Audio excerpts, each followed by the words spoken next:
उपस्थित विद्वद्गण, धर्म प्रेमी सज्जनों, माताओं और बहनों,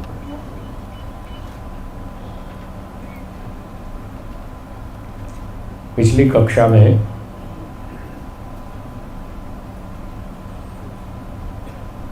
पांच क्लेशों का प्रसंग चल रहा था।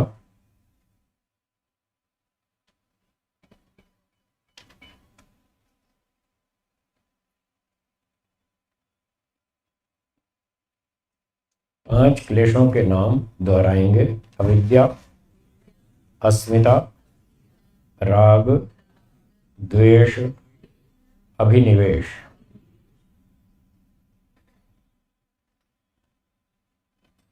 इनमें से जो पहला क्लेश है अविद्या, उसकी चर्चा पिछली कक्षा में पूरी हो गई।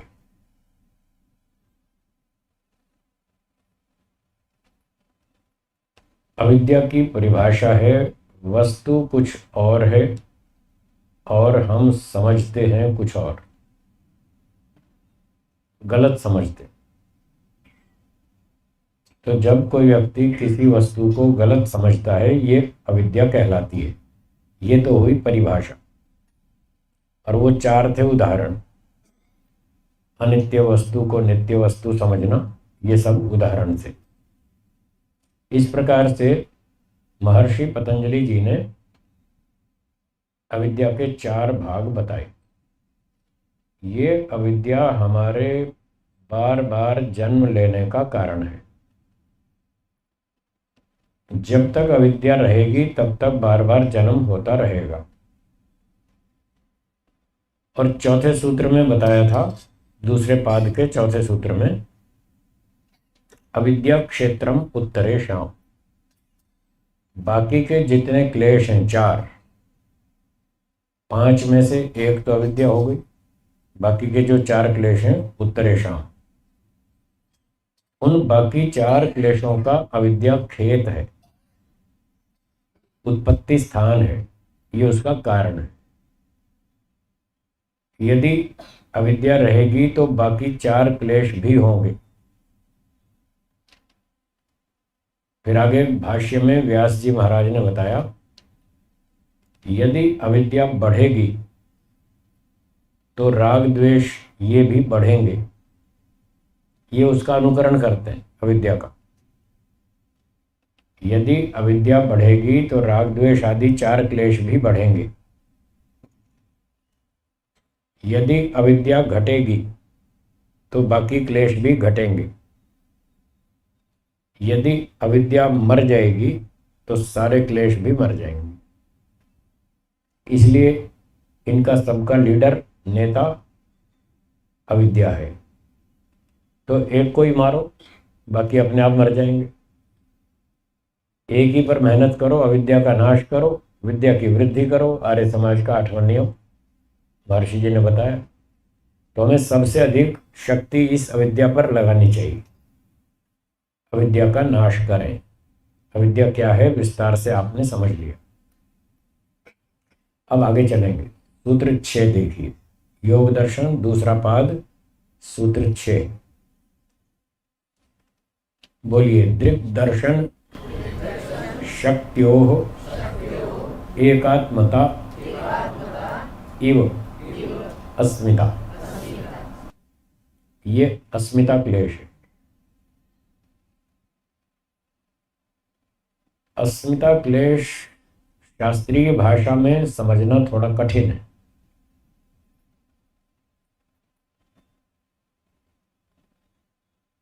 चलिए सूत्र के अनुसार चलते हैं। सूत्र में बताया है 2 प्रकार की शक्तियां हैं। एक शक्ति का नाम है दृक् शक्ति।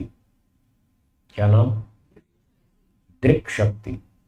और दूसरी है दर्शन शक्ति। दूसरी, ये 2 तरह की शक्तियां हैं, दृक् शक्ति और दर्शन शक्ति।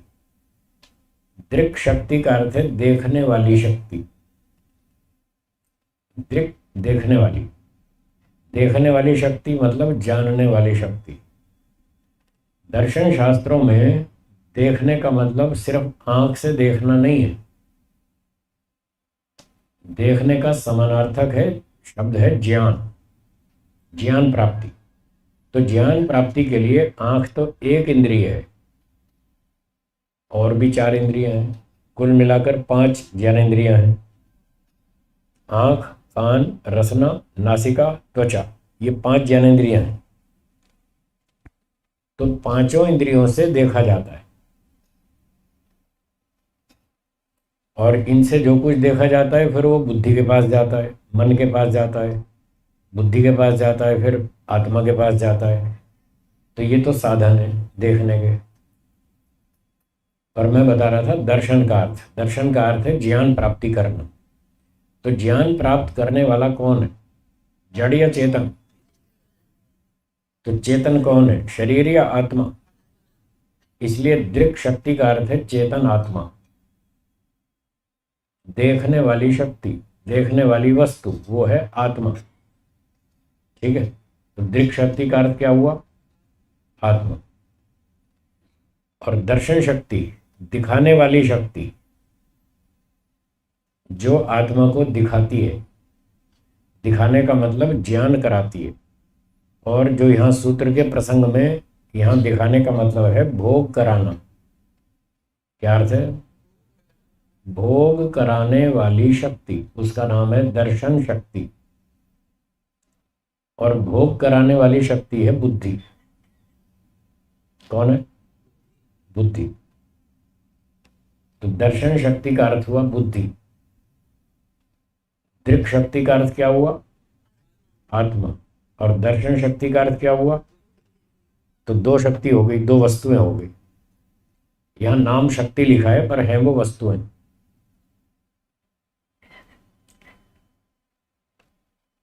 दृक् शक्ति आत्मा और दर्शन शक्ति बुद्धि। अब आगे कहते हैं दृक् दर्शन शक्तियों एक आत्मता है। तो ये 2 चीजें अलग अलग, आत्मा अलग है, बुद्धि अलग है। आत्मा जड़ है या चेतन, बुद्धि जड़ है या चेतन? देखो अलग अलग होगी ना।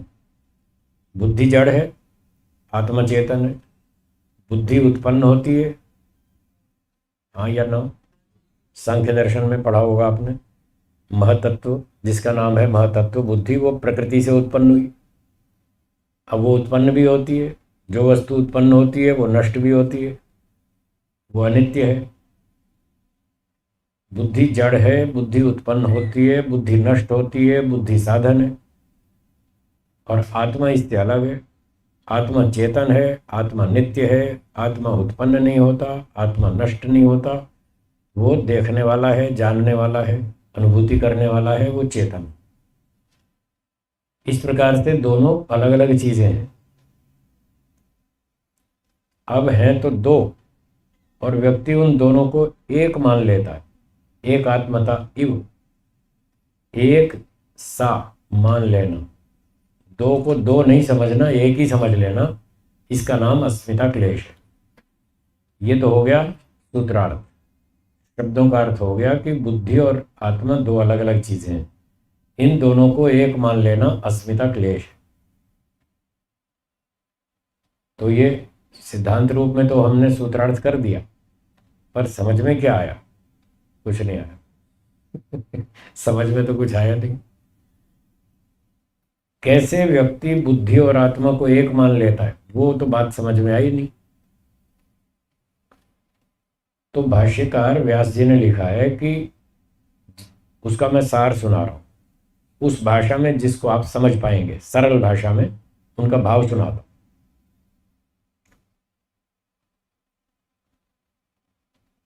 मान लीजिए आपने 100 ग्राम मिठाई खाई, 100 ग्राम जलेबी खाई, खाते हैं ना, दाल रोटी सब्जी मिठाई सब खाते रहते हैं। मान लो आपने 100 ग्राम मिठाई खाई, आपने मिठाई खाई तो आपने क्या कहा कि मैंने 100 ग्राम मिठाई खाई। आप कौन हैं, शरीर, इंद्रियां, मन, बुद्धि या आत्मा? आत्मा। आप हैं आत्मा। आप कहते हैं मैंने 100 ग्राम मिठाई खाई, तो मैं का अर्थ क्या है, क्या 100 ग्राम मिठाई आत्मा ने खाई? आत्मा में घुस गई है जी? नहीं घुसी ना।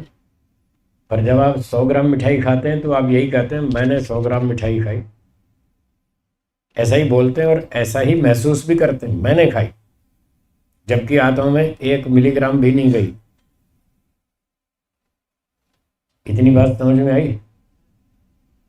आत्मा में मिठाई 1 मिलीग्राम भी नहीं गई, उसमें एंट्री नहीं हुई मिठाई की। और आप क्या मान रहे हैं? मैंने मिठाई खाई, मैं हूं आत्मा। आत्मा में मिठाई गई नहीं और फिर भी वो मान रहा है मैंने मिठाई खाई, जैसे मिठाई मेरे अंदर चली गई हो। बस इसका नाम अस्मिता है। ये तो समझ में आया ना? मिठाई आत्मा में नहीं गई और फिर भी व्यक्ति मानता है मैंने मिठाई खाई जैसे मेरे अंदर चली गई हो। ये मानना कि मिठाई मेरे अंदर चली गई, इसका नाम अस्मिता क्लेश है। और वास्तविकता क्या है? वास्तविकता यह है कि मिठाई मुंह में डाली, उसको चबाया, रसना इंद्रिय ने उसका स्वाद पकड़ा, मिठाई का स्वाद पकड़ लिया रसना इंद्रिय ने, वो मन को पहुंचा दिया और मन में जो उसकी सूचना आई कि मिठाई अच्छी है, ऐसी है, स्वादिष्ट है, मीठी है, जो भी है, वो सूचना फिर आत्मा ने मन में वो जो सूचना आई उसको देखा, ये क्या वस्तु आई? मिठाई है। कौन सी मिठाई है? जलेबी है। कैसी है? अच्छी है। इसका मज़ा लेना चाहिए। हाँ लेना चाहिए।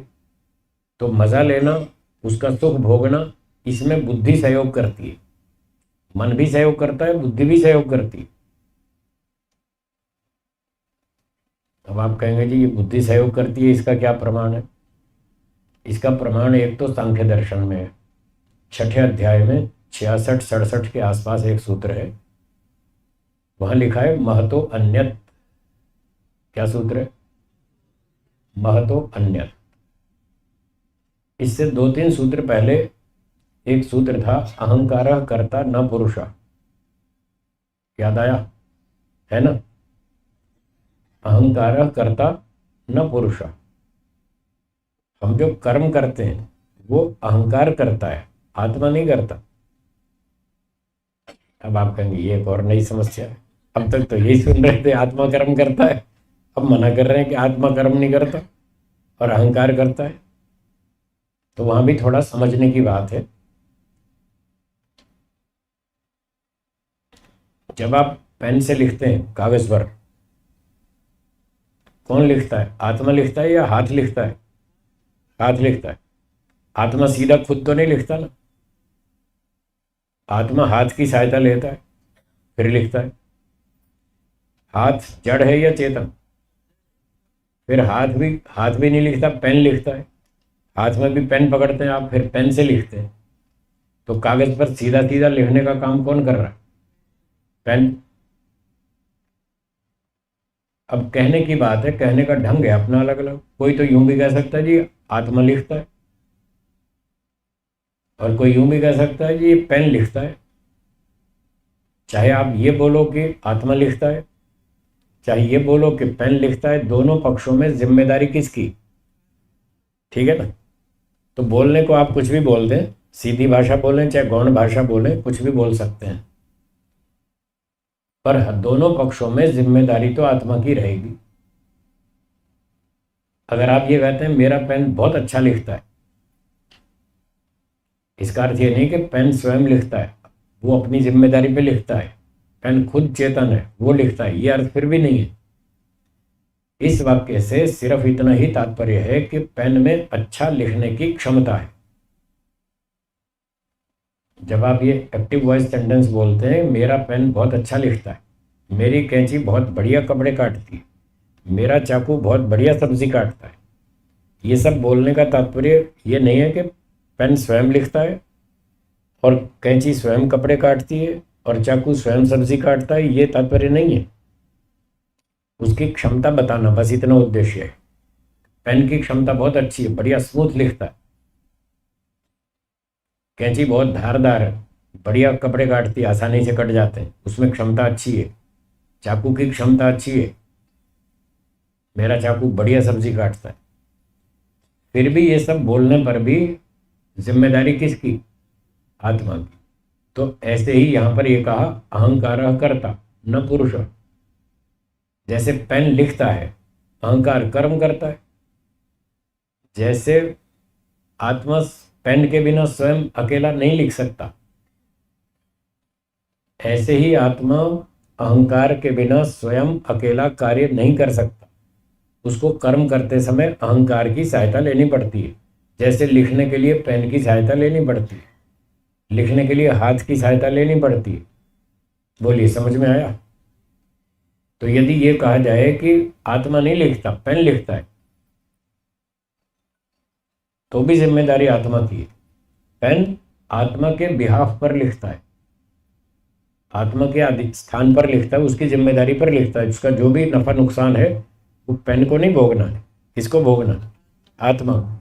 तो अहंकार भी कर्म करता है, अच्छा भी करता है, बुरा भी करता है। जो भी करता है वो आत्मा के बिहाफ पे करता है, आत्मा के लिए करता है। उसका जो भी हानि लाभ होगा वो आत्मा को भोगना है। इसलिए जिम्मेदारी आत्मा की। भले ही नाम कर्म अहंकार का ले लो, कोई बात नहीं, अहंकार कर्म करता है। एक बच्चा कहता है मेरी मोटरसाइकिल बहुत तेज चलती, तो अपने आप थोड़ी चलती, चलाता है तो वो चलती है। तो बस कितना ही कहना है कि बाइक में तेज चलने की क्षमता है। तो जैसे इस सूत्र में कहा गया कि कर्म करने में अहंकार का सहयोग लेना पड़ता है, और अहंकार जो भी करता है वो आत्मा के लिए करता है, अपने लिए नहीं, क्योंकि वो तो जड़ है।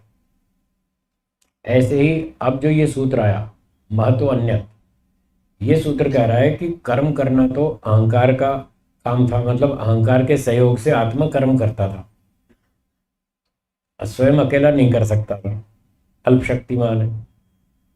ऐसे ही जब भोग करना हो, सुख दुख का भोग करना हो, तो वो महत का काम। कर्म करने में सहयोग देना किसका काम है? कर्म करने में अहंकार का। और भोग भोगने में किसका काम है? महत का। महत मतलब बुद्धि। ये प्रमाण है जिसमें ये लिखा है कि सुख दुख भोगने में बुद्धि साधन है। और जो सूत्र हम अभी हम पढ़ रहे हैं, छठा सूत्र, दृक् दर्शन शक्ति और एकात्मते वास्मिता, इसके भाष्य में भी लिखा है जो बुद्धि है वो भोग करने का साधन है, यहाँ भी लिखा है। तो ये दोनों प्रमाण है जिससे पता चलता है कि सुख दुख भोगने में बुद्धि सहयोग देती है। तो जलेबी खाई, मुंह में डाली, चबाई, रसना इंद्रिय ने उसका स्वाद पकड़ा, मन को दिया, मन में जो स्वाद आया आत्मा ने उसको देखा, फिर बुद्धि की सहायता ली, और उससे, जैसे मैं मोटी भाषा बोल रहा हूँ, जैसे हम मित्र से सलाह लेते, क्यों भाई क्या करना चाहिए कि नहीं करना चाहिए, ऐसे उसने बुद्धि से सलाह ली। मोटी भाषा में बुद्धि जड़ है, बस वो उसका सहयोग लेता है। मोटी भाषा बोल रहा हूँ, उसने बुद्धि से सलाह ली, हुई कैसा टेस्ट है, बुद्धि ने कहा बढ़िया है। अध्यवसायो बुद्धि, वो निश्चय करती है हाँ हाँ बढ़िया है। तो पूछा क्या क्या करें, चालू रखें? बुद्धि ने कहा हाँ हाँ चालू रखो, बढ़िया है, आने दो, और खाओ और खाओ। तो ये जो सुख भोग रहा है उसमें बुद्धि सहयोग दे रही, वो कह रही है हाँ हाँ भोगो भोगो, अच्छा। तो अब सारी घटना का सार क्या निकला? वो जो टेस्ट आया, स्वाद आया, सुख आया, रसना इंद्रिय से मन के पास, और मन में जो कुछ आया उसको आत्मा ने अनुभव किया, बुद्धि का सहयोग लिया, बुद्धि ने भी हाँ कर दी, यस चलने दो। तो ये जो पार्टिकल्स हैं, जलेबी के पार्टिकल्स, भौतिक कण जिनमें वो सुख स्वाद भरा हुआ है, वो ट्रांसफर होते होते होते जड़ वस्तु का ट्रांसफर जड़ वस्तु में हो सकता है, चेतन में नहीं। जीवात्मा के लिए एक शब्द लिखा था व्यास भाष्य में, आपको याद हो, अप्रतिसंक्रमा, है या नहीं? है ना? तो अप्रतिसंक्रमा जीवात्मा कैसा है? अप्रतिसंक्रमा, इसका अर्थ है कि उसमें कोई चीज मिक्स नहीं होती, घुलती मिलती नहीं है, वो हर चीज से अलग रहता है, सिर्फ जानकारी करता है, फीलिंग तो करता है, पर कोई चीज उसमें घुलती मिक्स नहीं होती। कैसे मिक्स नहीं होती, उसका एक और उदाहरण, कोई चीजें मिक्स हो जाती हैं, कोई नहीं होती। आपके पास एक गिलास दूध है, उसमें आपने 2 चम्मच चीनी डाली और चम्मच से हिला दिया, चीनी दूध में मिक्स हो जाएगी या नहीं? क्या चम्मच भी मिक्स हो जाएगा? चम्मच नहीं होगा। दोनों चीज़ें आपके सामने, चीनी घुल जाएगी दूध में लेकिन चम्मच नहीं घुलेगा। तो आत्मा चम्मच जैसा है, वो घुलता मिलता नहीं है। चम्मच दूध के अंदर डूबा हुआ है फिर भी उसमें मिक्स नहीं हो रहा। तो आत्मा शरीर मन बुद्धि इंद्रियों के साथ रहता है और मिठाई खाता रहता है, पर मिठाई का एक भी परमाणु उसमें मिक्स नहीं होता, उससे दूर ही रहता है। बस दूर दूर से वो महसूस कर लेता है कि ये टेस्ट अच्छा है, आने दो। फिर कभी कड़वी कुनीन खानी पड़ गई, कड़वी कुनीन खानी पड़ गई तो उसका भी टेस्ट वैसे ही होगा। रसना इंद्रिय में आएगा, फिर मन में आएगा, फिर आत्मा उसको महसूस करेगा, फिर बुद्धि से सलाह लेगा, भाई ये कैसा टेस्ट है। बुद्धि कहेगी अच्छा नहीं है, क्या करें, फेंक दो। बच्चे तो फेंक देते, कहाँ खाते हैं गोली निकाल देते हैं, फेंक देते हैं। बड़ा आदमी समझदार है, वो कहता है दवा नहीं खाऊंगा तो ठीक कैसे होगा। चलो जैसे तैसे वो गटक लेता है, उतार लेता है गले से नीचे, पर वो पसंद तो नहीं आया, वो कड़वा स्वाद उसको पसंद नहीं आया। इस तरह बुद्धि उसको मदद करती है सुख दुख भोगने में। पर जो भी हो, चाहे मिठाई गले से नीचे उतरे, चाहे कड़वी गोली नीचे उतरे, वो मन बुद्धि इंद्रियों तक ही रह जाएगी, आत्मा में नहीं घुसेगी, उसमें मिक्स नहीं होगी। ये वास्तविकता है, ये सच्चाई है। इतनी बात समझ में आई? अब यहाँ ये ध्यान देना है कि वो मिठाई के कण, छोटे छोटे पार्टिकल्स, वो आत्मा में घुसते नहीं है, पर व्यक्ति ये मान लेता है कि ये मेरे अंदर चले गए, ये 100 ग्राम मिठाई मैंने खाई, बस यही अस्मिता है। अगर उसको तत्व ज्ञान हो जाए कि 100 ग्राम खाओ चाहे 1 किलो खाओ, आत्मा को तो मिलना नहीं कुछ भी। 1 मिलीग्राम, माइक्रो मिलीग्राम भी आत्मा को नहीं मिलेगी। अगर ये समझ में आ जाए तो क्या वो मिठाई के लिए झगड़ा करेगा? पर लोग तो झगड़ रहे, सारी दुनिया झगड़ रही, तू क्यों खाएगा, मैं खाऊंगा, मेरा हिस्सा भी मैं खाऊंगा, तेरा भी मैं छीन के खाऊंगा। सारी दुनिया में लूट झपट चल रही है कि नहीं? पैसे के लिए चल रही है कि नहीं? संपत्ति के लिए, जमीन के लिए, मकान के लिए चल रही है ना? इसी वजह से चल रही, अस्मिता क्लेश की वजह से लड़ाई झगड़े हैं सारे।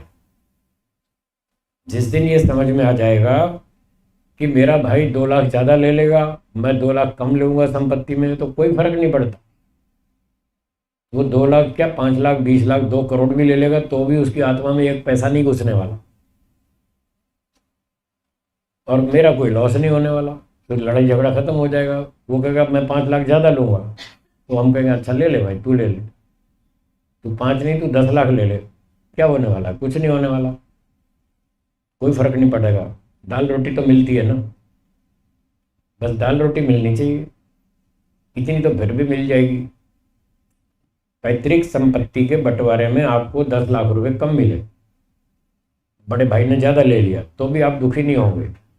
आपके पास वो तत्व ज्ञान है कि ये 10 लाख भी लेगा तो भी कोई फर्क नहीं पड़ता, जितना भी मेरे हिस्से में आएगा इतने में दाल रोटी तो चली जाएगी, इतनी तो चल रही है ना लोगों की, फिर क्यों झगड़ रहे?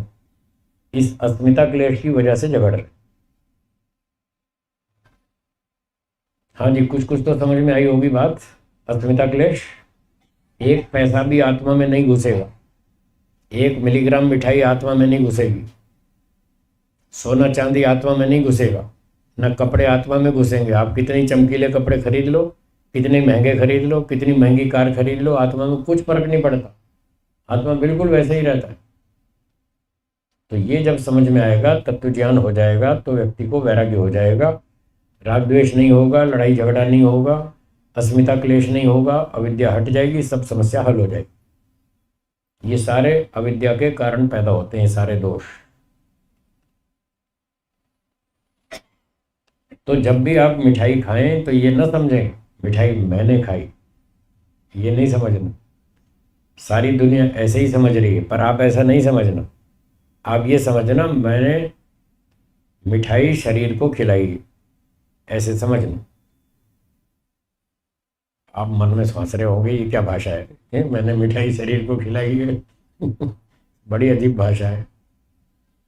मैंने पहले ही कहा था दो रास्ते अलग अलग हैं। संसार का रास्ता अलग है, मोक्ष का रास्ता अलग है, यहाँ की भाषा अलग है, यहाँ के विचार अलग हैं, सिद्धांत अलग हैं, दोनों अजीब उल्टे रास्ते हैं, दोनों का चिंतन अलग अलग है। हम बोलते हैं आध्यात्मिक भाषा, आप उसको सांसारिक ढंग से तोलेंगे तो गड़बड़ दिखेगी, फिर वो आपकी समझ में नहीं आएगी। आध्यात्मिक भाषा को आध्यात्मिक ढंग से सुने, उसको उस तरह से अर्थ लगाएं तो आपको समझ में आएगा कि अध्यात्म विद्या क्या है, योग विद्या क्या है। और सांसारिक भाषा को सांसारिक ढंग से सुने, उसका अर्थ उस तरह से लगाएं तो फिर ठीक है, फिर कोई दिक्कत नहीं। तो हम आध्यात्मिक बात कर रहे हैं कि आत्मा को कुछ नहीं मिलता, ये आध्यात्मिक बात है। सांसारिक स्तर पर तो ठीक है, एक मकान आपने खरीद लिया, एक उसने खरीद लिया, आपके मकान पर रजिस्ट्री हो गई, उस पर आपका नाम है, उसके मकान की रजिस्ट्री पे उसका नाम है। सरकारी कानून में आप उसके मालिक हैं, वो उसका मालिक है। ये सरकारी भाषा है, सरकारी लोक व्यवहार की बात है। पर आध्यात्मिक दृष्टि से कोई किसी का मालिक नहीं है, वो भी यहीं छोड़ जाएगा और हम भी यहीं छोड़ जाएंगे। हाँ या ना? सारी संपत्ति यहीं छोड़ जाएंगे ना, मकान भी छोड़ जाएंगे, कार भी छोड़ जाएंगे, पैसे भी छोड़ जाएंगे, तो कौन किसका मालिक? कोई किसी का मालिक नहीं है। खामखा भ्रांति है, ये मेरे पैसे हैं, ये मेरा मकान है, ये मेरी ज़मीन है, खामखा भ्रांति है। आध्यात्मिक दृष्टि से बिल्कुल भ्रांति है। तो इस तरह से बात को समझेंगे तो बहुत कुछ समझ में आएगा।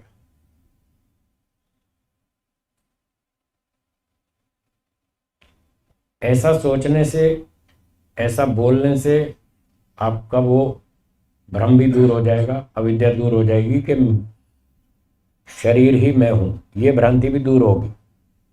जब आप इस तरह की भाषा बोलेंगे, चलो भाई भूख लग रही है, कुछ खिला दे, किसको खिला दे? शरीर को खिला दे, तो आपकी ये भ्रांति दूर हो जाएगी कि मैं खा रहा हूँ। आप कहेंगे थोड़ा सा इसको खिला दे, चलो सुला दे, अब नींद आ रही है, थोड़ा इसको सुला दे। तो लोगों की दृष्टि में तो आपको पागल लोग कहेंगे, ये क्या बोल रहा है।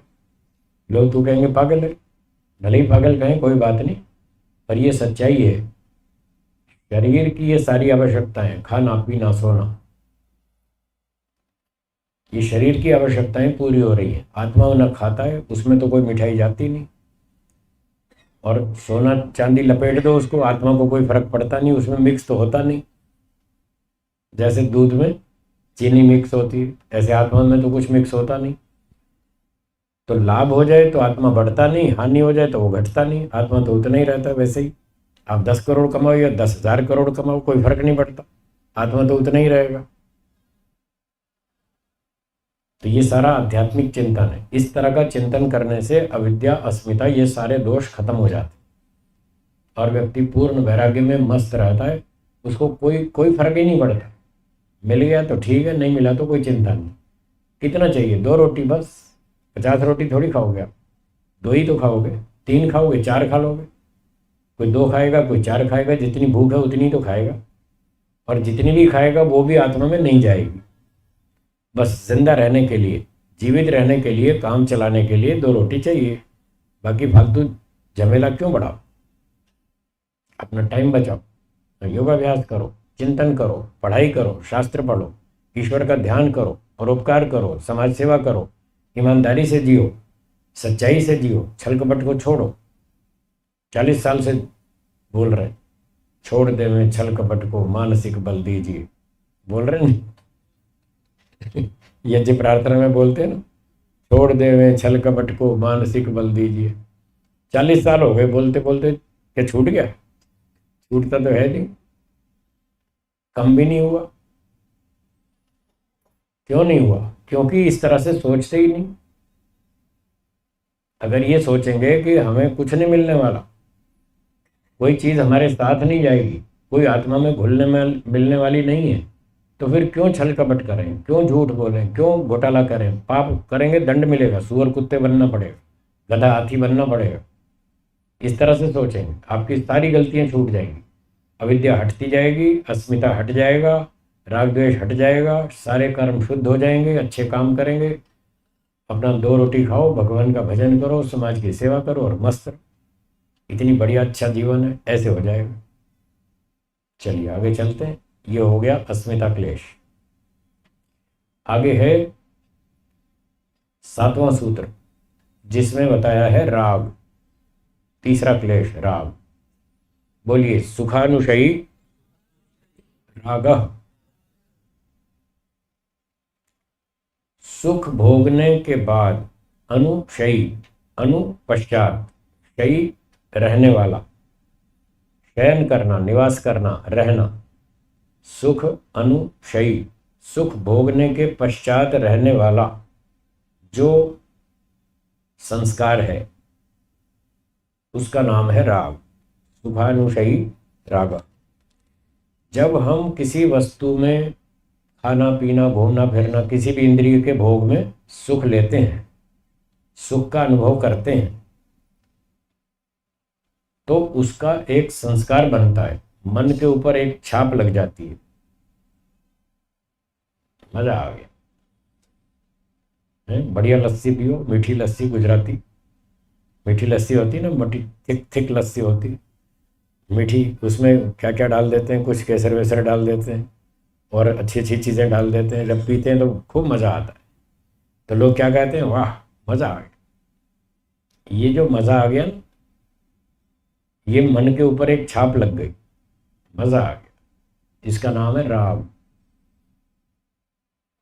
ये राग क्या करेगा, ये आपको 2-4 दिन में फिर इच्छा पैदा करेगा। आज फिर मीठी लस्सी मंगाओ, फिर इच्छा को उत्पन्न करेगा। जलेबी खाई, उसका सुख लिया, उसकी छाप लग गई, बढ़िया थी जलेबी, आज फिर जलेबी मंगाओ। तो खाने की कितनी सारी वैरायटी है। जिस जिस वस्तु में सुख लेंगे उसका राग बनेगा। अब खाने में 200-250 आइटम है, उतनी आप खाते हैं, सबका सुख लेते हैं, बताओ कितना ढेर राग अंदर जमा हो जाएगा।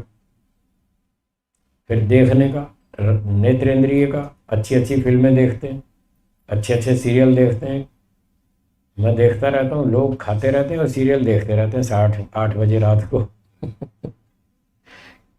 खाना भी नहीं छूटता, सीरियल भी नहीं छूटता, दोनों का टाइम एक ही है। उसी समय खाना खाते हैं, उसी समय सीरियल देखते हैं टीवी में, वो छूटता ही नहीं। खाना तो भले ही भूल जाए पर सीरियल नहीं छूटता, क्योंकि सीरियल में राग है। तो आंख से, नेत्र इंद्रिय से कितना सारा हम सुख लेते हैं। अच्छे अच्छे दृश्य देखते हैं, अच्छे अच्छे व्यक्तियों को देखते हैं, अच्छे अच्छे प्राकृतिक सीन देखते हैं, सीनरियाँ देखते हैं, फिल्में देखते हैं, नाटक देखते हैं, सीरियल देखते हैं। यदि उनमें सुख लेंगे तो फिर उसमें सुखानुशयी राग। तो ऐसे 5 इंद्रियों का विषय समझ लीजिए। रसना का विषय, नेत्र का विषय, नासिका का विषय, हर चीज का विषय। यदि सुख लेंगे तो राग होगा, सुख नहीं लिया तो राग नहीं होगा। और अविद्या के तीसरे भाग में बताया था कि इन विषयों में पूर्ण सुख मानना अविद्या है। तीसरा भाग हमने ज्यादा व्याख्या नहीं की, छोड़ दिया था, क्योंकि उसकी विस्तृत व्याख्या 15वें सूत्र में है। वहां बताएंगे कि अगर आप एक सुख लेते हैं तो 4 दुख पीछे भोगने पड़ेंगे। एक व्यक्ति ने कहा जी 100 ग्राम जलेबी खाएंगे, मान लिया जलेबी आत्मा में नहीं जाएगी, हाँ मान लिया नहीं जाएगी, पर सुख तो मिलेगा ना। हमें जलेबी से क्या लेना, हमें तो सुख से मतलब है, सुख तो मिलेगा ही। तो क्यों ना खा लें जलेबी, क्यों ना उसका सुख ले लें। मैंने कहा ठीक है, जलेबी आत्मा के अंदर नहीं जाएगी, ये बात सही है, पर सुख की अनुभूति तो आत्मा को होगी। मैंने कहा ये बात भी सही है, पर एक और तीसरी बात भी सही है जो आपको नहीं दिख रही है, वो महर्षि पतंजलि बता रहे हैं, वो भी सुन लो। बोले वो क्या है। वो ये है कि महर्षि पतंजलि कह रहे हैं यदि जलेबी खाकर उसका सुख लोगे तो उसके पीछे 4 दुख भी भोगने पड़ेंगे। कितने? 4। सुख 1 मिलेगा, दुख 4 मिलेंगे। ये ट्रांजैक्शन फायदे की है या नुकसान की? बस तो फिर ले लो सुख, 4 गुना नुकसान भोगना पड़ेगा। अब कोई व्यक्ति जलेबी खाएगा और उसका सुख लेगा तो आपको परेशानी नहीं होगी, आपको उससे कोई जलन नहीं होगी, कोई कष्ट नहीं होगा। क्यों? आप ये सोचेंगे ये सुख ले रहा है ना, एक सुख ले रहा है, चार दुख भोगेगा, फंसेगा, ये बुरी तरह फंसेगा। तब आपको शांति आ जाएगी। मुझे जलेबी नहीं मिली तो ना सही, ये कौन सा खुश रहेगा, ये भी तो फंसेगा। आदमी को उसमें बड़ी शांति मिलती है जब दूसरा फंसता है। क्यों जी, ठीक कह रहा हूं? जब दूसरे आदमी पर मुसीबत आती है तो जो द्वेषी व्यक्ति होता है ना, वो बड़ा खुश होता है, अच्छा ये भी फंस गया, इसकी भी टांग टूटी, मजा आया। वो कहता है मजा आया। तो कोई भी सुख लेगा तो वो भी फंसने ही वाला है। आप सुख लोगे तो आप फंसेंगे, वो लेगा तो वो फंसेगा। अगर बचना हो, संसार के राग द्वेष में बचना हो, फंसना नहीं हो, तो सुख मत लो। सुख लोगे तो चार दुख आएंगे, और चार दुख से बचना हो तो सुख को भी छोड़ो। ऐसा नहीं हो सकता कि आप संसार का सुख तो भोग लें और दुख से बच जाएं, ये असंभव है। ऐसा महर्षि वात्स्यायन जी ने लिखा है न्याय दर्शन के भाष्य में। न्याय दर्शन पहला अध्याय पहला आनेक 22वां सूत्र है, उसके भाष्य में लिखा है, कोई व्यक्ति सुख तो ले ले और दुख छोड़ दे, दुख ना भोगे, ये अशक्यत्वाद, असंभव, ऐसा लिखा। तो यदि सुख लेंगे तो चार दुख भोगने पड़ेंगे, ये विचार दिमाग में रखें। तब आप ये सौदा मंजूर करेंगे, एक सुख लेंगे और चार दुख भोगे? नहीं करेंगे तो आप सुख बंद कर देंगे, नहीं लेना। सुख नहीं लेना तो राग नहीं होगा। अगर आप अविद्या में फंस गए कि इसमें तो मजा है, ले लो, जब नहीं मिलेगा तब देखी जाएगी। बहुत से लोग क्या कहते हैं, अभी तो मजा ले लो, जब नहीं मिलेगा तो ना सही, अभी तो ले लो। वो जो कहता है अभी तो ले लो, फिर वो उस दिन फंसेगा, उस दिन रोएगा जब नहीं मिलेगा। तो पांचों इंद्रियों के विषयों में किसी में भी यदि आप सुख लेंगे तो उसका संस्कार बनेगा, उसका नाम है राग। और ये राग तब दुख देगा जब आपको वो सुख नहीं मिलेगा।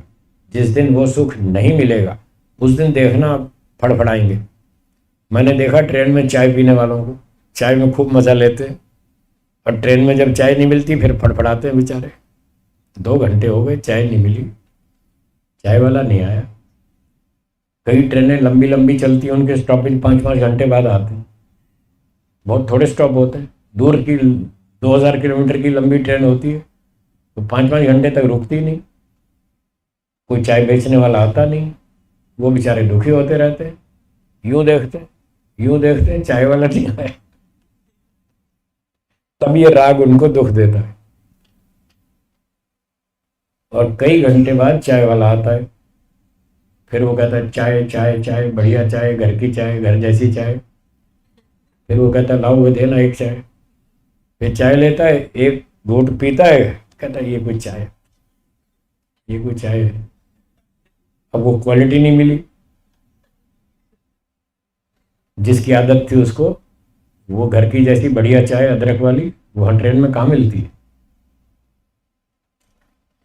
तो वैसी बढ़िया क्वालिटी की चाय नहीं मिली तब भी दुखी है, तब भी परेशान है। पहले तो मिली नहीं कई घंटे तक, तब दुखी था, ना मिलने से दुखी था। अब क्वालिटी अच्छी नहीं मिली तो दुखी है। तो इस प्रकार से ये राग है जो बार बार व्यक्ति को दुख देता है। ठीक है, तो ये तो हुआ 5 इंद्रियों का विषय, उनमें सुख लेना, रूप रस गंध शब्द स्पर्श, 5 इंद्रियों के 5 विषयों का सुख लेना, उसमें राग बनेगा और वो आपको दुख देगा, इसलिए इसको क्लेश कहते हैं। और फिर उसके बाद कुछ और भी सुख लेता है व्यक्ति, जैसे सम्मान में सुख लेता है। वैसे सम्मान का सुख भी उसमें आ जाता है, इंद्रियों में ही आ जाएगा। अगर उसकी प्रशंसा हो रही है तो कान से सुख लेगा, वो उसके अंतर्गत आ जाएगा। शब्द का सुख ले रहा है, अच्छे शब्द, प्रशंसात्मक शब्द सुनकर उसको सुख मिल रहा है, यदि उसमें सुख लिया तो फिर वहां राग बनेगा। बार बार उसकी इच्छा होगी कि बार बार लोग मेरी प्रशंसा करें, और जब दूसरे नहीं करते तो वो खुद ही अपने मुंह से शुरू हो जाता है अपनी प्रशंसा करना शुरू हो जाता है।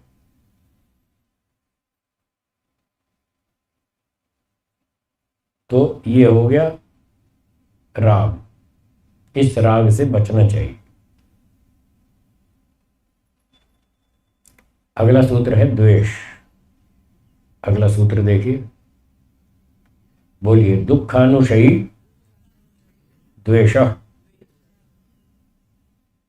जैसे सुख भोगने के बाद राग उत्पन्न होता है, ऐसे दुख भोगने के बाद द्वेष उत्पन्न होता है। जब कोई व्यक्ति आपको दुख देगा, आप पर झूठा आरोप लगाएगा, आपको बदनाम करेगा, आपकी फालतू निंदा चुगली करेगा, तब आपको दुख होगा। और जब दुख होगा तो फिर मन में गुस्सा आएगा, उसकी एक छाप लगेगी कि बेकार आदमी है, दुष्ट आदमी है, गाली देता है, अपराध आरोप लगाता है, फालतू बदनाम करता है, बेकार आदमी है। ये छाप आपके मन में लग जाएगी। इसका नाम है द्वेष। और ये द्वेष भी क्लेश है, ये आपको दुख देगा। और जब जब वो व्यक्ति याद आएगा तब तक फिर आपको गुस्सा आएगा। या तो सामने दिख जाए, उसकी शक्ल सामने दिख जाए तो गुस्सा आएगा कि वही दुष्ट है। और सामने नहीं दिखाई दिया, बैठे बैठे स्मृति आ गई, तब भी गुस्सा आएगा कि वो दुष्ट आदमी है। फिर आप उसके विरुद्ध कुछ ना कुछ प्लानिंग करेंगे, योजना बनाएंगे, इसका सत्यानाश कैसे करें इसका विनाश कैसे करें। बस उसी में जलते भूनते रहेंगे। इसलिए इस द्वेष को भी क्लेश बताया, ये भी परेशान करता है। तो जैसे बताया कि राग से बचने के लिए सुख मत भोगो, सुख मत लो, तो द्वेष से बचने के लिए क्या करें? उसके लिए है कि दुखी मत हो। अगर दुखी होंगे तो द्वेष होगा, नहीं होंगे तो नहीं होगा। सुख लेंगे तो राग होगा, सुख नहीं लेंगे तो नहीं होगा। इससे बचने का यही उपाय है। कोई दुख दे तो आप दुखी मत हो। किसी व्यक्ति ने आपको कोई वस्तु दी, आपने देखा ये मेरे काम की नहीं है, तो आपने नहीं ली। बोले साहब मुझे नहीं चाहिए, आप रखो अपने पास, मुझे नहीं चाहिए। जब आपने ली ही नहीं तो वो वस्तु का आपको कोई हानि लाभ कुछ नहीं होगा। अगर आप लेंगे तो फिर उसका कुछ हानि लाभ जो भी होता होगा वो होगा। लेंगे तो होगा ना, जब लेंगे ही नहीं तो नहीं होगा। तो एक ने दुख दिया, आपने लिया ही नहीं, आप दुखी हुए ही नहीं। अब ये बातें सुनने में तो आसान लग रही है, करने में बहुत कठिन है। मिठाई सामने आए और आप खा भी लें और आप सुख नहीं लें, कैसे हो सकता है? बड़ा कठिन है। पहले तो जचती नहीं दिमाग में कि ऐसा भी हो सकता है कि आदमी मिठाई खाए और सुख ना ले। होता है, ऐसे कैसे हो सकता है? आज से 40 वर्ष पहले, लगभग 40 साल हो गए, तब गुरुजी ने ये बात कही थी, मैं मिठाई खाता हूँ और मैं सुख नहीं लेता। तो मैंने सुनी, मुझे बात जमी नहीं दिमाग में। क्या कह रहे हैं? मैं मिठाई खाता हूँ और मैं सुख नहीं लेता। ऐसे कैसे हो सकता है? आदमी मिठाई खाए और सुख न ले, ऐसा कैसे हो सकता है? तो मुझे समझ नहीं आई। फिर गुरुजी ने कहा मैं बादाम खाता हूँ और सुख नहीं लेता, मैं हलवा खाता हूँ सुख नहीं लेता, मैं खीर खाता हूँ मैं सुख नहीं लेता। मैंने कहा गुरुजी समझ में नहीं आया, कृपया समझाइए, मैं समझना चाहता हूँ। बोले ईमानदारी से समझना चाहते हैं? मैंने कहा हाँ जी। अच्छा ठीक है। मैंने कहा मैं समझना चाहता हूँ और मैं भी ऐसा करना चाहता हूँ जैसा आप करते हैं, मैं भी ऐसा करना चाहता हूँ। तो बोले ठीक है, फिर जैसे मैं बताऊंगा ऐसे करना पड़ेगा, करोगे? मैंने कहा हाँ जी करूँगा। बोले ठीक है। तो मैंने कहा पहले तो ये समझा दीजिए कि मिठाई खाकर ऐसा कैसे हो सकता है कि व्यक्ति सुख ना ले? ऐसा हो कैसे सकता है? मुझे तो संभव नहीं दिख रहा। तो गुरुजी ने कहा कि हाँ ऐसा हो सकता है। कैसे हो सकता है? सुनिए। मान लो एक सेठ जी उनका बड़ा लंबा चौड़ा व्यापार है, अच्छे पैसे वाले हैं, और दोपहर का भोजन है, वो भोजन खा रहे हैं, अच्छा बढ़िया मिठाई, खीर, पूरी, हलवा, सब कुछ, दाल सब्जी चावल सब खा रहे हैं, सुख ले लेकर के खा रहे हैं, बढ़िया टेस्ट आ रहा है, मजा आ रहा है। आधा भोजन खा चुके और बीच में समाचार आया, एक व्यक्ति ने आकर समाचार दिया, सेठ जी आपका 50 लाख रुपए का नुकसान हो गया। कितना? ये समाचार सुन लिया। क्या कर रहे थे सेठ जी? खाना खा रहे थे, अच्छा बढ़िया टेस्ट लेकर, स्वाद लेकर खा रहे थे।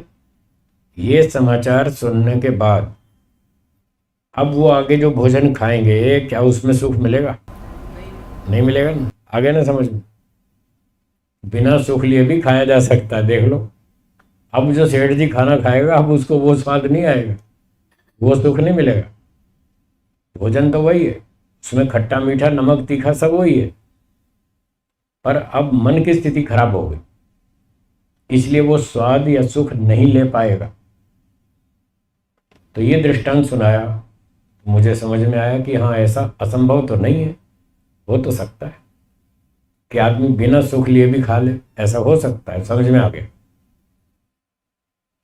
फिर बोले एक व्यक्ति था, उसका 22 साल का जवान बेटा था, और वो भी ऐसे ही सुख लेके भोजन खा रहा था। तो बीच में समाचार आया, तुम्हारे 22 साल के बेटे का एक्सीडेंट हो गया, उसकी मृत्यु हो गई। अब अगर वो भोजन खाएगा तो अब उसको सुख मिलेगा भोजन में? अब नहीं मिलेगा, शायद खाए भी नहीं, छोड़ ही दे, खा भी नहीं पाएगा, और जैसे तैसे धक्का मुक्का मार के खा भी लिया तो स्वाद तो नहीं आएगा, सुख तो नहीं मिलेगा। तो गुरुजी ने ऐसे ऐसे उदाहरण बताए जिससे ये बात समझ में आई कि बिना सुख लिए भी खाया जा सकता है, असंभव नहीं है। फिर मैंने पूछा, अच्छा गुरुजी आप कैसे करते हैं? आपका तो कोई बेटा भी नहीं, मेरा कोई 50 लाख का नुकसान भी नहीं हुआ आप कैसे करते हैं ये बात? तो कहने लगे मेरे पास और तरीके हैं, मैं उस तरीके से करता हूँ। मैंने कहा मुझे भी सिखा दीजिए, मैं भी सीखना चाहता हूँ। बोले देखो मैं ऐसे करता हूँ, एक तो मैं अपने मन में विरोध करता हूँ, क्योंकि जो सुख लिया जाता है वो मन की स्थिति अच्छी हो तो लिया जा सकता है। जैसे अभी उदाहरण में बताया, 2 दुर्घटनाओं के समाचार सुनने से मन की स्थिति खराब हो गई, तो व्यक्ति सुख नहीं ले पाया। तो मन की स्थिति अच्छी हो तो वो सुख ले सकता है। गुरुजी ने कहा सुख कैसे लिया जाता है, पहले वो सुन लो। मैंने कहा सुनाइए। कहने लगे जब हम मिठाई खाते हैं तो मिठाई अच्छी है, स्वादिष्ट है, मीठी है, और रसना इंद्रिय उसके स्वाद को पकड़ती है। इंद्रिय का काम है स्वाद को पकड़ना, मीठा है, खट्टा है, नमकीन है, तीखा है, चटपटा है, जैसा भी। तो रसना इंद्रिय उस स्वाद को पकड़ती है, उसका काम है रस को ग्रहण करना बस। और वो मिठाई से रस को लेकर मन को फॉरवर्ड कर देती है, मन को सूचना देती है ऐसा स्वाद आ रहा है। अब मन भी तो जड़ है, न तो रसना इंद्रिय को पता चलता कैसा स्वाद है, न मन को पता चलता। पता किसको चलता है, जड़ को या चेतन को? चेतन कौन है? तो आत्मा को पता चलता है ऐसा स्वाद आ रहा है। फिर आत्मा बताया था अभी बुद्धि से विचार करता है कैसा स्वाद है, चालू रखें या बंद करें? तो बुद्धि कहती है अच्छा आ रहा है, चलने दो, बढ़िया है। तो बुद्धि से सहायता लेकर फिर व्यक्ति जब उस मिठाई का स्वाद लेता है, सुख लेता है, तो वो अपने मन में इस वाक्य को बोलता है। मन में क्या बोलता है? वही जो अभी सुनाया था, वाह मजा आ गया, वो ऐसे बोलता है मन में। तो गुरुजी ने कहा जब व्यक्ति ये बोलता है ना, वाह मजा आ गया, बस यही खतरा है, इसी का नाम है सुख लेना। अगर आपने भोजन खाया, खीर खाई, हलवा खाया, मिठाई खाई, और मन में ये दोहरा दिया कि वाह मजा आ गया, बहुत बढ़िया, 6 महीने बाद ऐसी बढ़िया मिठाई खाने को मिली, आज तो मजा आ गया। अगर आपने मन में ये दोहरा लिया तो समझ लो आप फंस गए, आपने सुख ले लिया। सुख लेने का तरीका समझ में आया? ऐसे सुख लिया जाता है। तो सुख लेना ये मन का विषय है। सुख दुख को भोगने वाला साधन मन है। उधर बुद्धि भी है, इधर मन भी है, दोनों सहयोग करते हैं, तब जाके आत्मा को सुख दुख की अनुभूति होती है। वो मन में रिपीट करता है। मजा आ गया। तो गुरुजी ने कहा मैं ये वाक्य नहीं दोहराता कि मजा आ गया, मैं ये नहीं दोहराता। तो मैं क्या करता हूँ? उन्होंने कहा मैं ये करता हूँ कि जब मैं खाने के लिए बैठता हूँ तो मन में इस बात का विरोध करता हूँ, सुख नहीं लेना है। क्या बोला? मुझे मिठाई खानी है पर सुख नहीं लेना है, मैं उसका विरोध करता हूँ। क्योंकि सुख मन से लिया जाता है तो ब्रेक भी उसी से लगेगी, रोकना भी उसी से ही पड़ेगा। तो मैं ऐसा नहीं करता, उल्टा करता हूँ। मुझे सुख नहीं लेना है, मैं ऐसा सोच के फिर मिठाई खाता हूँ। तो मीठी तो लगती है, क्योंकि रसना इंद्रिय का काम है, खट्टा मीठा वो तो बताएगी। जब मिठाई खाता हूँ तो मीठी लगती है, पर मैं मन में क्या सोचता हूँ? मुझे इसका सुख नहीं लेना। ठीक है, स्वास्थ्य के लिए अच्छी है, खा लेते हैं। शरीर को स्वस्थ बनाना है, पुष्ट करना है, बलवान बनाना है, इसलिए खा रहा हूँ, सुख लेने के लिए नहीं। हाँ जी, समझ में आया ना? क्यों खाना है? शरीर की पुष्टि के लिए, शरीर को बलवान बनाने के लिए। शरीर स्वस्थ होगा, बलवान होगा तो पढ़ाई लिखाई करेंगे, पढ़ाएंगे, प्रचार करेंगे, सेवा करेंगे, समाधि लगाएंगे, ध्यान करेंगे। अब ये शरीर में शक्ति नहीं हो, शरीर स्वस्थ ना हो, तो ये सारे काम कैसे होंगे? और इसके बिना हमारा मोक्ष नहीं होगा। इसलिए मोक्ष में जाने के लिए ये सारे काम करने हैं, और इन सब कामों के करने के लिए शरीर को स्वस्थ बलवान बनाना है। इस पर्पज से मैं खाता हूँ। फिर मैं दाल भी खाता हूँ, सब्जी खाता हूँ, मिठाई खाता हूँ, बादाम भी खाता हूँ, सब खाता हूँ, पर सुख नहीं लेता। तो एक उपाय ये बताया कि मन में विरोध करो, सुख नहीं लेना, सुख नहीं लूंगा, बस जीने के लिए खाऊंगा, रक्षा के लिए खाऊंगा, शरीर की रक्षा करनी है इसलिए खाऊंगा।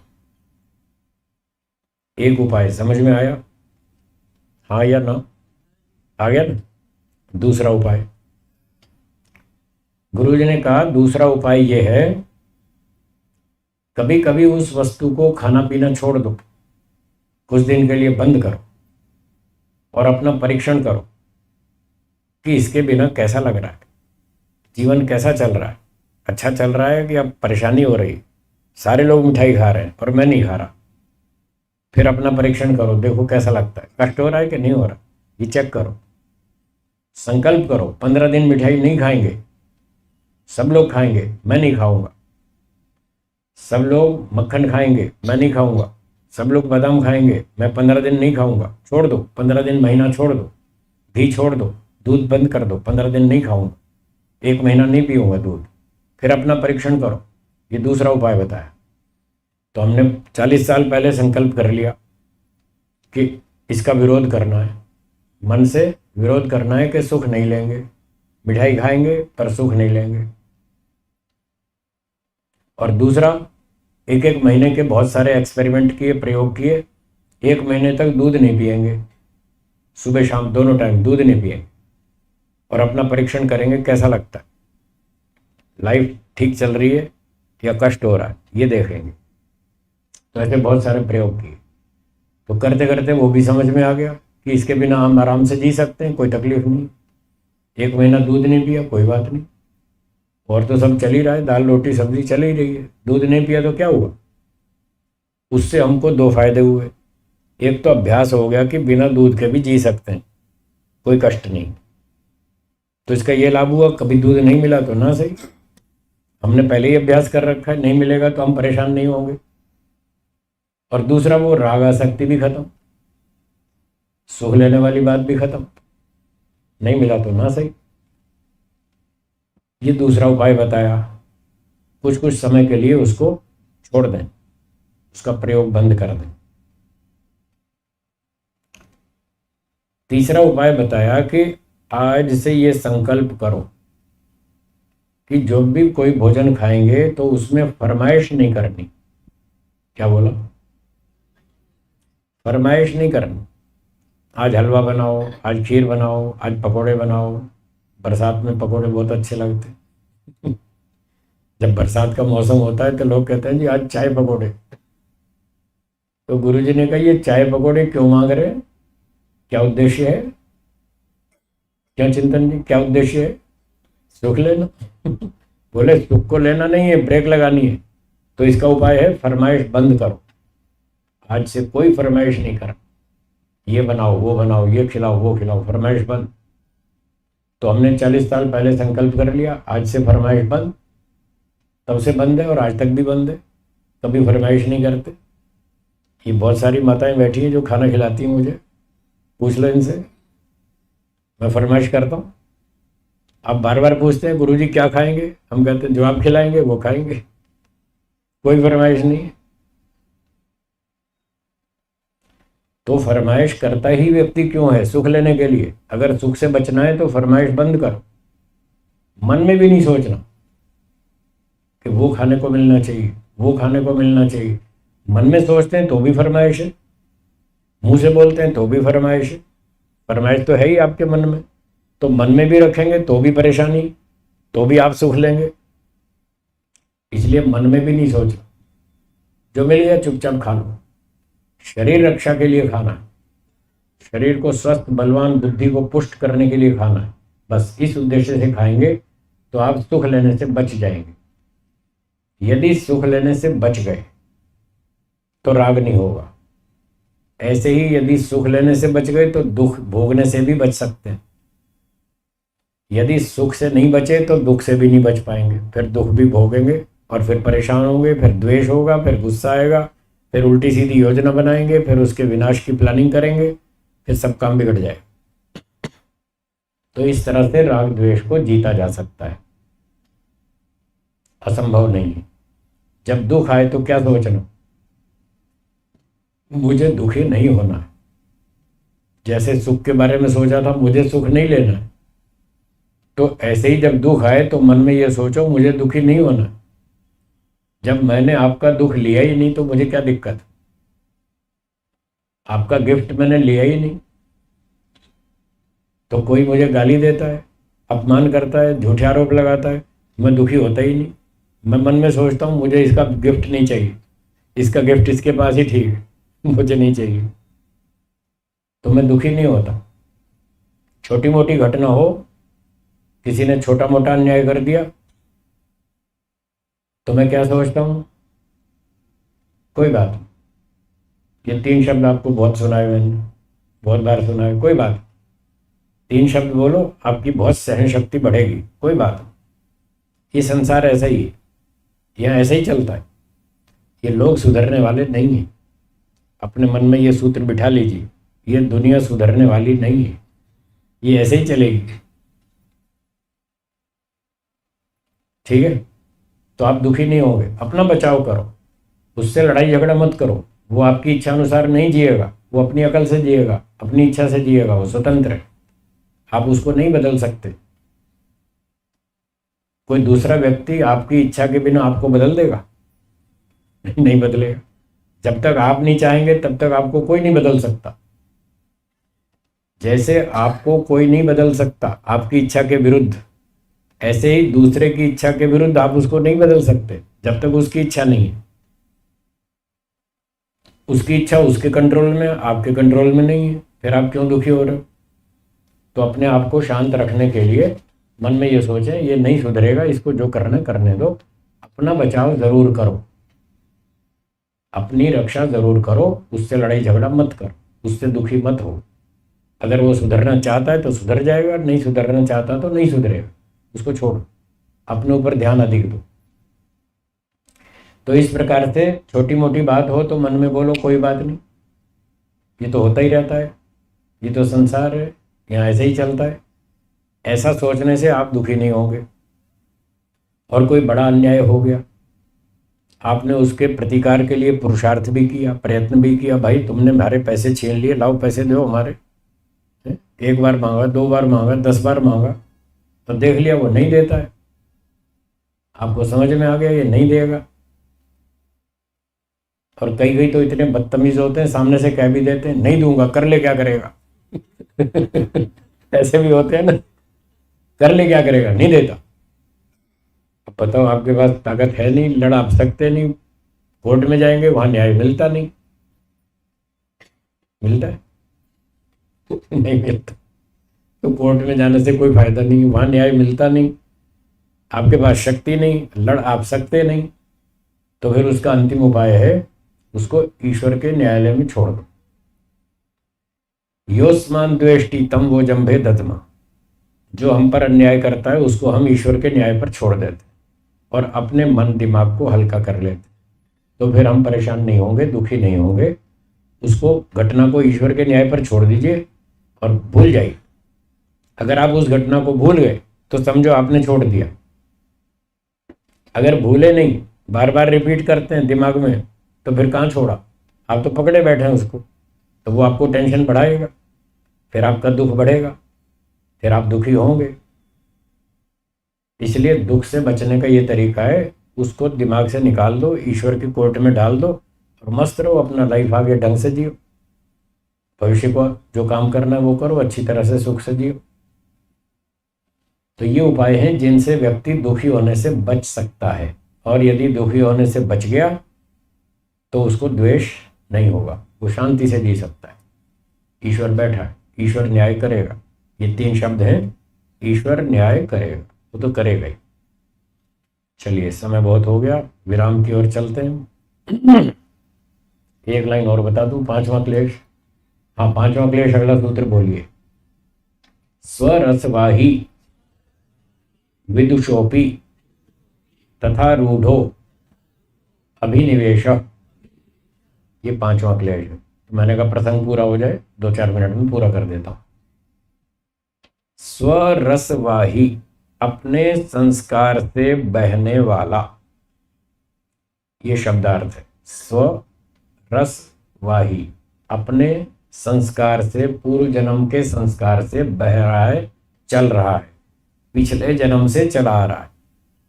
स्वरसवाही, पूर्व जन्म से चला आ रहा है। विदुषो अपि तथा रूढ़ो, 2 तरह के विद्वान होते हैं, एक शाब्दिक विद्वान, एक वास्तविक विद्वान।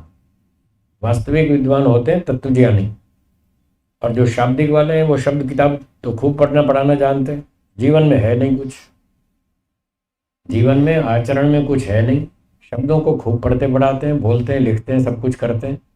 तो जो पढ़ते पढ़ाते हैं, लिखते बोलते हैं, वो हैं शाब्दिक विद्वान, जीवन आचरण में वो कुछ है नहीं। ऐसे जो शाब्दिक विद्वान है, यहाँ विदुषों का अर्थ है वो शाब्दिक विद्वान पर भी, अपि भी, जो शब्द पंडित है, शब्दों का पंडित है, उस पर भी ये सवार है। ये पिछले जन्म से जो आ रहा है, कौन? अभिनिवेश। अभिनिवेश का अर्थ है मृत्यु का भय, मौत से डर लगता है, मृत्यु से डर लगता है। बच्चे को भी लगता है, जवान को भी लगता है, बूढ़े को भी लगता है, पढ़े लिखे को भी लगता है, अनपढ़ को भी लगता है, साइंटिस्ट को भी लगता है, क्योंकि वो शाब्दिक विद्वान है, वो आत्मा को समझा ही नहीं, आत्मा के विषय में उसको तत्वज्ञान नहीं हुआ। आत्मा क्या उत्पन्न होता है? क्या आत्मा मरता है? आप कौन है, शरीर या आत्मा? क्या आपका जन्म हुआ? क्या आप मरेंगे? फिर डरते क्यों? मरेंगे नहीं तो क्यों डर रहे हैं? इस बात से डर रहे हैं, पर वो शाब्दिक ज्ञान है इसलिए डर रहे हैं। तो महर्षि पतंजलि क्या कह रहे हैं, जो शाब्दिक ज्ञान है जिसको, उसको डर लगता है, मरने से डर लगता है, और जिसको तत्व ज्ञान है, मैं आत्मा हूं, उसको मरने से डर नहीं लगता। शरीर तो मरेगा, उसको आप बचा नहीं सकते, कुछ भी खा लो, पी लो, कोई भी रसायन खा लो, कोई भी केमिकल खा लो, आप शरीर को बचा नहीं सकते, वो तो मरेगा। जो उत्पन्न होता है वो मरता है, शरीर उत्पन्न हुआ है वो मरेगा, जो उत्पन्न नहीं होता वो मरता नहीं, आत्मा उत्पन्न हुआ नहीं वो मरेगा नहीं, और आप आत्मा है, तो फिर काहे का डर है? तो जिसको ये तत्व ज्ञान हो जाएगा कि मैं आत्मा हूं, उसको डर खत्म हो जाएगा। रक्षा तो करेगा, रक्षा करना आवश्यक है। कल भी बताया था ना, न डरने का मतलब ये नहीं ट्रक के आगे खड़े हो जाओ, मैं डरता नहीं, चला दे ट्रक। इसका अर्थ ये नहीं है। ट्रक से अपनी बचाव करना है, रक्षा करनी है, वो तो बुद्धिमत्ता की बात, पर डर नहीं लगेगा। भय नहीं लगेगा, कोई आपत्ति आ भी गई तो घबराएगा नहीं। तो इस प्रकार से ये 5 क्लेश हो गए। ये 5 क्लेश ही हमको बार बार संसार में जन्म मरण में बांधे रखते हैं। महर्षि पतंजलि जी कहते हैं इन 5 क्लेशों को मिटाओ और अपने मोक्ष में जाओ। बाकी चर्चा फिर करेंगे। मैं इस कक्षा को विराम देता हूँ। आगे का कार्यक्रम आचार्य दिनेश जी, माइक्रोफोन उनके हवाले। आइए।